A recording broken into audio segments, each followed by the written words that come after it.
ఏంటంటే పాపైన మానవుడికి పరిశుద్ధమైన దేవుని సన్నిధిలో స్థలాన్ని సిద్ధపరిచేటువంటి కార్యక్రమం. అది యేసుప్రభు మాత్రమే చేయగలిగినటువంటి కార్యక్రమం.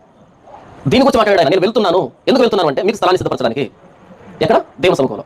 ఈ వచనం ప్రకారంగా పరలోకం అన్నది మిథ్య కాదు, అంటే ఒక భ్రమ, ఊహ, మాయ కాదు. అది మన ఎవరికైనా సవాల్ చెప్పేటప్పుడు మనం మరణించిన తర్వాత పరలోకం ఉంది, నరకం ఉంది వెంటనే మన వైపు పైకి చూసి నువ్వు చూసావా అని నా ఎదురుగా అక్కడ స్టార్ ఉంది, స్టార్ వైపుకి ఒక దారి ఉంది. ఒక వాహనం ఇటు వెళ్తుంది, ఒక వాహనం ఇటు వెళ్తుంది. నాకు కనపడుతుంది ఈ కొద్ది దారి మాత్రం కనపడుతుంది. నేను అంటున్నాను ఇటువైపు దారి ఉంది, ఇటువైపు దారి ఉంది ఎక్కడికో దూరంగా అని నేను అనుకుంటున్నాను. ఇప్పుడు మీరు అన్నారు అనుకోండి, అక్కడ దారి కనపడుతుంది, కొంచెం కనపడుతుంది, ఇటు లేదు అన్నారు అనుకోండి, మిమ్మల్ని ఏమనాలి? జ్ఞానులు అనాలన్నా? నాకు కనిపిస్తున్నది కొంచెమే ఇక్కడ, కానీ ఒక వాహనం ఇటు వెళ్ళిపోయింది, ఇంకో వాహనం ఇటు వెళ్ళిపోతుంది. దాని అర్థం ఏంటి? దారి ఉందనా లేదన్నా? మరి నాకు కనిపించట్లేదు కదా. అన్నీ కనిపించవు. కొన్ని కంటికి కనిపిస్తాయి, కొన్ని ఆలోచనకి కనిపించాలి, కొన్ని వివేచనకి కనిపించాలి. ఒక మనిషి పుడుతున్నాడు ఈ లోకంలో, ఒకటి చనిపోతున్నాడు. పుడుతున్నాడు ఎక్కడి నుంచి వస్తున్నాడు, చనిపోతున్నాడు ఎక్కడికి పోతున్నాడు. నువ్వు చూసావా అంటే చూస్తే నమ్ముతావా? ఒకవేళ చూసిన తర్వాత ఉందనుకో ఏం చేస్తావు? ఇదేనా మల్టిపుల్ చేస్తా జీవితం అనేది? ఇది కాకపోతే అదే జీవితం ఒకటే కదా. పరలోకం అన్నది మిథ్య కాదు, భ్రమ కాదు, మాయ కాదు. మనిషి భయపెట్టడానికి మన పూర్వీకులు జరిపినటువంటి ఒక సిద్ధాంతం కాదు.